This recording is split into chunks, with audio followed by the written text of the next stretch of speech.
Welcome to Lesson 12.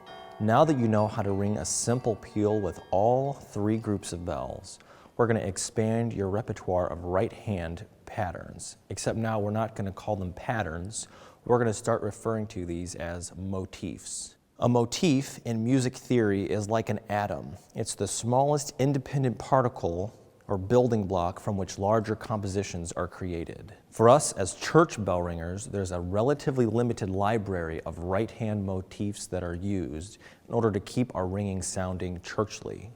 Why are these motifs important? Why can't I just ring anything that sounds good to me? Christian liturgical art operates within very specific parameters. In order for music to be considered Byzantine chant or Znamenny chant, composers must make use of a certain set number of little melodic twists and turns, little turns of phrase, 2 or 3 or 4 note little fragments called melodic formulas in order for the music they're writing to be considered Byzantine or Znamenny chant.